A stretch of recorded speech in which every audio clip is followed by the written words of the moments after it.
Oke, pertanyaan kedua untuk hari ini dari Pak Antonius Wicaksono. Yes. Pak Pendeta Ezra bilang tidak ada perbuatan baik tanpa melalui iman. Yesus memberikan perumpamaan, seseorang yang dirampok dan dianiaya, imam lewat pura-pura tidak tahu, dan orang Lewi lewat juga tidak menolong, padahal mereka adalah orang-orang beriman. Orang Samaria datang menolong, padahal dia di mata orang Yahudi adalah orang yang tidak beriman. Lalu Yesus bertanya, dari 3 orang tersebut, mana yang berkenan di hadapan Allah? Ya, Markus, ini pertanyaannya apa ya? Mungkin yang dari ini, kalau yang dari Alkitab itu kan ada tuh, jadi ada satu orang yang dirampok, tapi ada tiga orang lewat, tapi yang 2 orang beriman, tapi malah tidak menolong, tapi 1 orang yang tidak beriman malah dia menolong gitu. Ya, kok malah yang beriman katanya beriman malah menolong, tapi yang katanya tidak beriman malah bisa berbuat baik, betul ya? Ya, betul. Gitu loh. Nah, jadi di sini sebenarnya mungkin jadi pertanyaan lah, kalau gitu Pak Ezra kan bilang tidak ada perbuatan baik tanpa melalui iman. Lah, ini buktinya ya, kalau kita mencoba mereka-reka ya pertanyaannya Bro Antonius ya. Lah, ini buktinya ada orang yang tidak beriman bisa tuh berbuat baik. Ya, lalu terus bagaimana nih Pak Ezra bilang kan tidak ada perbuatan baik tanpa melalui iman. Ya memang sekali lagi ya, yang bisa menjawab ini harusnya Pak Ezra. Gitu. Tetapi kebetulan karena kita cukup sering ya, juga walaupun kita nggak kenal Pak Ezra secara langsung ya, tapi kita sangat sering mengikuti video-video dia, YouTube dia. Sedikit banyak kita bisa memahami ya. Satu, Pak Ezra kalau bilang tidak ada perbuatan baik tanpa melalui iman, itu pasti bukan katanya Pak Ezra. Ya kan disini bilang Pak Ezra bilang tidak ada perbuatan baik tanpa melalui iman. Ini bukan katanya Pak Ezra pasti. Kalau Pak Ezra yang ngomong, pasti dia didasarkan kepada firman Tuhan. Ya, nah jadi untuk menjawab ini, kita akan buka firman Tuhan yang dimaksud, yang dikutipkan oleh Pak Ezra. Ya, ini firman Tuhannya, saudara kita Bro Antonius. Ya. Jadi di Titus 1 ayat 15 itu sudah ditulis memang bagi orang suci semuanya suci. Tetapi bagi orang najis dan orang tidak beriman, suatu pun tidak ada yang suci. Karena baik akal maupun suara hati mereka najis. Jadi, Bro Antonius, saudara Antonius, ya, di mata Tuhan, kita bicara di mata Tuhan ya, perbuatan baik kita memang nggak ada artinya. Kalau kita tidak memiliki iman, kita berbuat baik nggak ada artinya. Kenapa? Karena kita manusia berdosa. Memang kita udah rusak dengan segala macam dosa yang sudah kita perbuat. Benar, kita bisa berbuat baik. Tapi kan perbuatan baiknya cuma 1, atau 2, atau 3. Tapi dibandingkan sama dosa yang kita buat, lalu apakah dosa yang kita buat itu tidak diperhitungkan sama Allah karena kita sudah berbuat baik? Nggak bisa, di mata Tuhan cuma 1, sekali kamu berbuat dosa ya kamu sudah cemar. Perbuatan baik sudah nggak ada artinya lagi. Ibaratnya ya, memang ada kotoran di meja mau kita bersihkan. Nah, kotoran yang di meja yang mau kita bersihkan, kita berharap bersih. Ibaratnya kotoran itu adalah butuh pertolongan nih supaya dibersihin. Tapi yang ngebersihin itu kainnya kotor, penuh dengan oli. Itu meja walaupun berusaha dibersihin pakai kain oli yang sudah tercemar dengan oli, mejanya jadi bersih gak? Tidak jadi bersih, saudara Antonius. Karena kainnya udah cemar. Kita seperti kain itu. Walaupun kita mau melakukan perbuatan baik, perbuatan dosa kita di mata Tuhan sudah menjijikan. Makanya di Titus ditulis, Orang tidak beriman suatu pun tidak ada yang suci.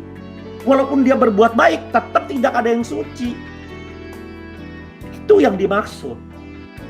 Itu sebabnya saya yakin ketika Pak Esra bilang tidak ada perbuatan baik tanpa melalui iman, karena memang didasarkan dari Titus 1 ayat 15 ini.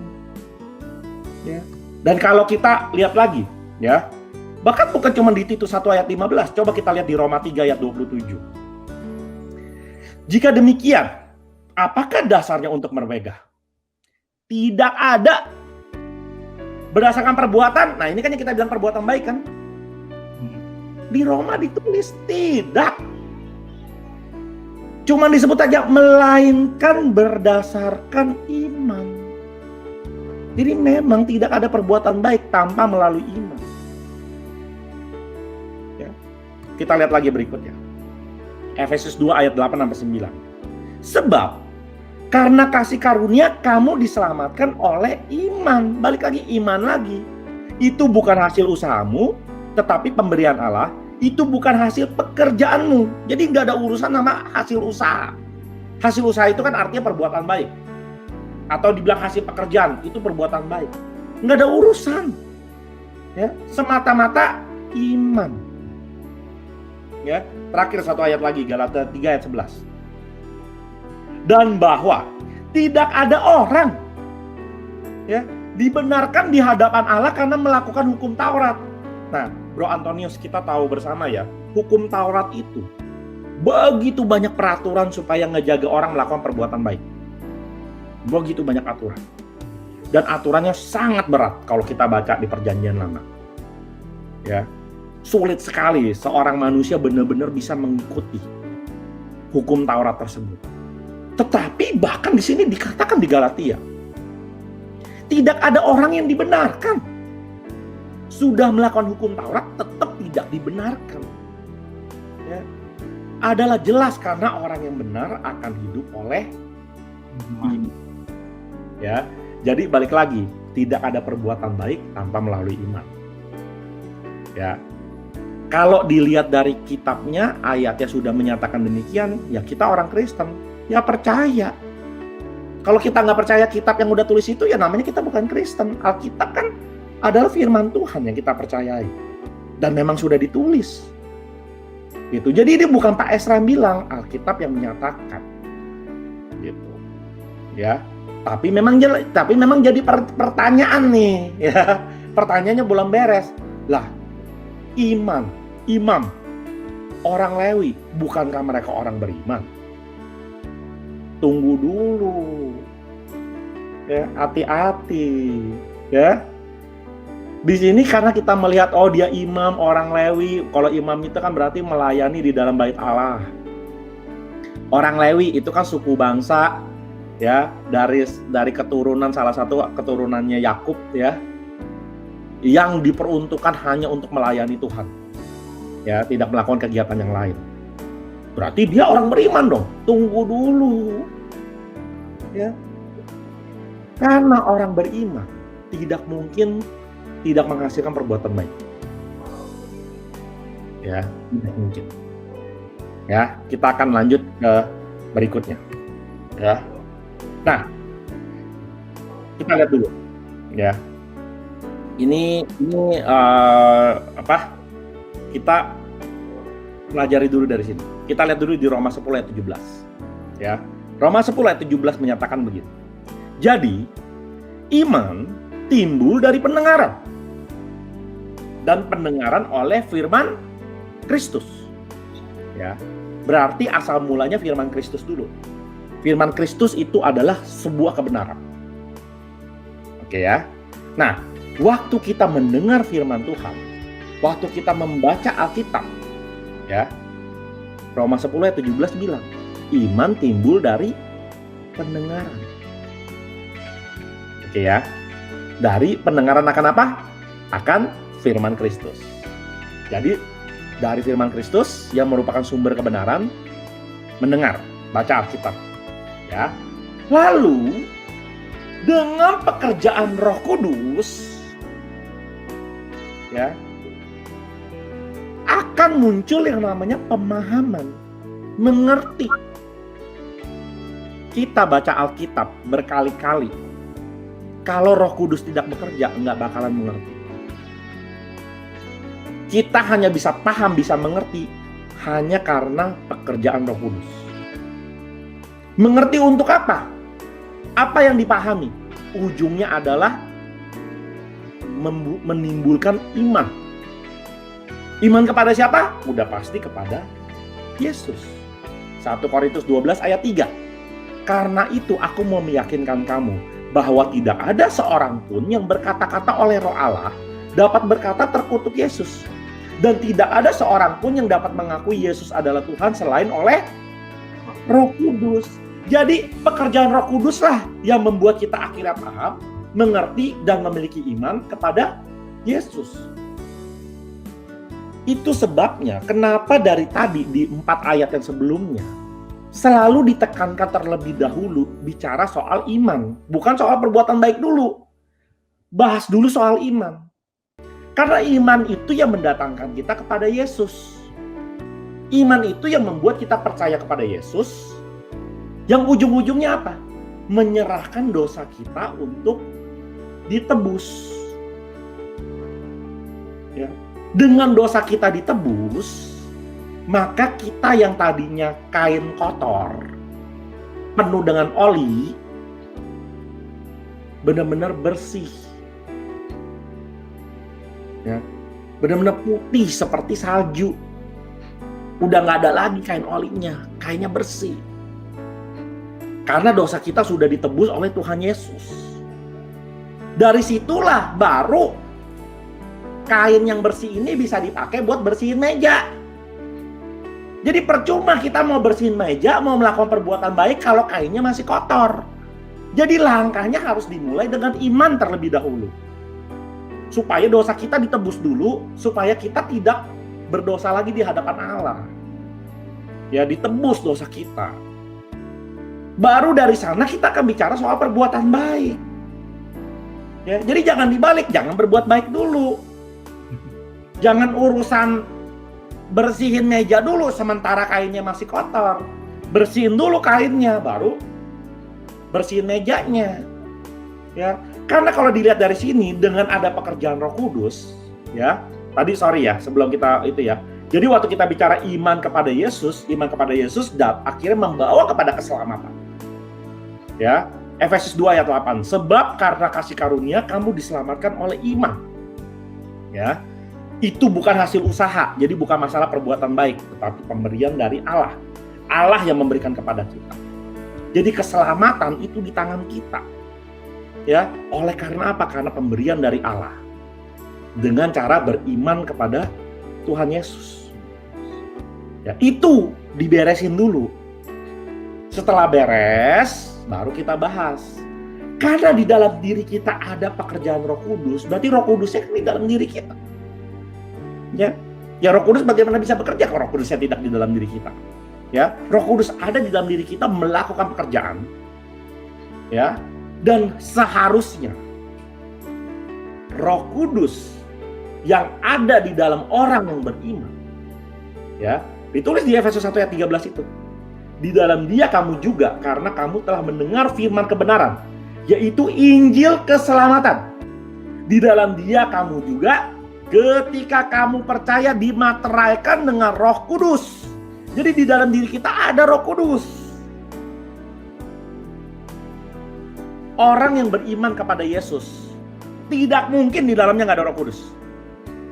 Karena udah tertulis di 1 Korintus 12 ayat 3, tertulis di Efesus 1 ayat 13. Di dalam dirinya ada Roh Kudus. Nah, kalau di dalam diri ada Roh Kudus, pasti muncul yang namanya buah roh, perbuatan baik. Di sana ada Galatia 5 ayat 22. Tetapi buah roh ialah ada kasih, ada sukacita, damai sejahtera, kesabaran, kemurahan, kebaikan, kesetiaan, kelemah lembutan, penguasaan diri. Sekarang pertanyaannya, orang iman dan Lewi. Ada orang yang lagi tergeletak, butuh bantuan. Memang di dalam diri dia nggak terbit kasih? Di dalam diri dia tidak terbit kebaikan? Tidak. Di dalam kisah itu, mereka lebih mentingin hal lain, nggak mau direpotin, mesti mengurus urusan keagamaan mungkin. Jadi di dalam dirinya tidak terbit kasih dan kebaikan itu. Lah pertanyaannya, kalau di dalam dirinya dia tidak terbit, adakah Roh Kudus di dalam diri dia? Bukankah seharusnya kalau ada Roh Kudus di dalam dia ada buah roh? Ya. Jadi orang yang disebut namanya Imam Lewi dalam kisah itu terlihat seperti beriman, tetapi sesungguhnya tidak beriman di dalam kisah perumpamaan itu. Ya. Jadi itu jawaban terhadap yang Imam dan Lewi itu. Sedangkan orang Samara yang tidak beriman, ya memang ya, orang yang tidak beriman kepada Tuhan Yesus masih bisa melakukan perbuatan baik gak? Ya masih bisa. Karena manusia itu di dalam diri kan dibekali hati nurani. Ya memang dia masih bisa melakukan perbuatan baik. Tetapi sekali lagi kalau kita mereferensi kepada ayat Alkitab sebelumnya, perbuatan baiknya memang nggak ada artinya. Ya nggak ada gunanya. Karena sekali lagi, karena dirinya udah kotor seperti kain kotor tadi.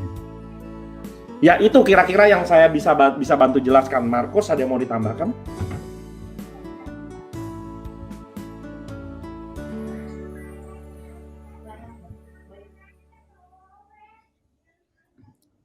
Markus, ada yang mau ditambahkan?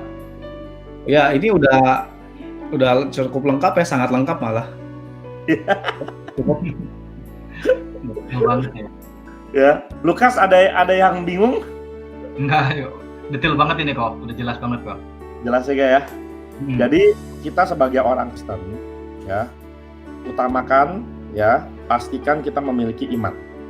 Dan iman itu hanya datang dari pendengaran, baca terus Alkitab tiap hari, dengar firman Tuhan, apalagi sekarang dengan media udah ada YouTube. Ya, dengan media YouTube ini udah sangat enak. Ya, kita sambil nyetir kita bisa dengar YouTube gitu ya. Dengarlah yang hal yang baik tentang firman Tuhan setiap saat gitu. Dari situlah kemudian maka iman kita bertumbuh ya, semakin kuat berakar di dalam Tuhan Yesus gitu. Dari sana seharusnya kemudian memunculkan perbuatan baik. Jadi jangan dibalik, jangan berbuat hanya berbuat baik saja tetapi tidak ada iman, karena perbuatan baik kita buat Tuhan gak ada artinya kalau tidak ada memiliki iman tersebut. Oke? Kalau nggak ada yang ditambahkan lagi, ya jangan lupa like, subscribe juga, ya. Komen juga bantu sebarkan juga, ya siapa tahu ada yang lain juga membutuhkan informasi tadi, gitu. Penjelasan tadi. Oke, thank you, sampai ketemu lagi.